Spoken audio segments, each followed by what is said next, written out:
रायबरेली में समीकरण बदलने का श्रेय राकेश सिंह को गया था, जिन्होंने कांग्रेस छोड़कर बीजेपी में शिरकत की और ये पहला होगा मौका जब इस बार आप उम्मीदवार होकर हरिचंदपुर से चुनाव लड़ रहे हैं।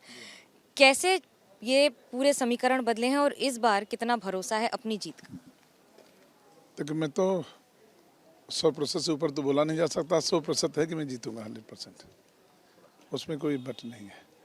और मेरा मानना है कि रायबरेली की 6 सीट हैं और 6 सीटों पर भारतीय जनता पार्टी यहाँ पर विजय हासिल करेगी। कांग्रेस में थे तो कांग्रेस के लिए कहते थे, अब बीजेपी के लिए कहते हैं। लॉयल्टी बदलने का कारण क्या हो?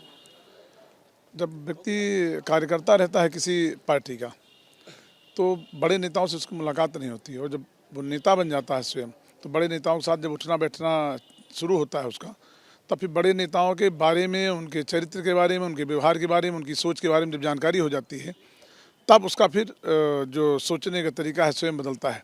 तो मैंने जब देखा कि जब तक मैं कांग्रेस का कार्यकर्ता था, तब तक कांग्रेस के नेताओं के, उच्च नेताओं के पास तो जा नहीं पाता था, और जब मैं स्वयं विधायक बना तो मैं कांग्रेस के जो बड़े नेता हैं उनके पास बैठ करके देखा, तो उनकी सोच जो है मुझे लगी कि वो हिंदू और हिंदुस्तान के विपरीत जा रही है। तो इसलिए मैंने सोचा कि मुझे भारतीय जनता पार्टी के साथ रहना चाहिए।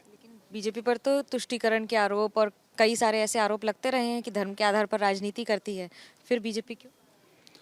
मेरे ख्याल से जो भी आरोप लगाते हैं विपक्षी लगाते हैं, लेकिन मैंने जो अनुभव गेन किया है वो भारतीय जनता पार्टी और कांग्रेस पार्टी में बहुत अंतर है।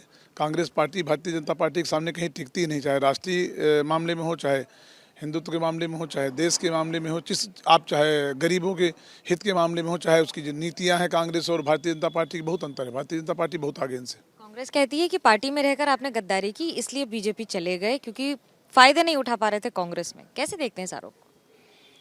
यहाँ पर रायबरेली में तमाम ऐसे कांग्रेस में लोग जो अभी भी हैं, उनसे पूछिए क्या वो कोई फ़ायदा उठाने के लिए वहाँ पर हैं क्या?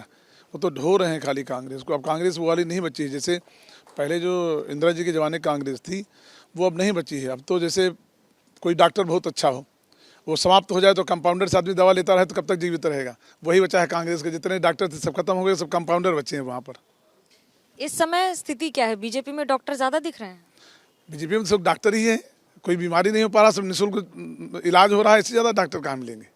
इस बार रायबरेली की 6 सीट में से 5 पर चुनाव हो रहा है। कहाँ देखते हैं पार्टी को और अपने आप को? नहीं, 6 सीटों में 6 पे चुनाव हो रहा है, और मेरे ख्याल से 6 सीटें यहाँ पर भारतीय जनता पार्टी जीतेगी। और अपनी जीत का भरोसा किस आधार पर? कौन से 3 मुद्दों के आधार पर?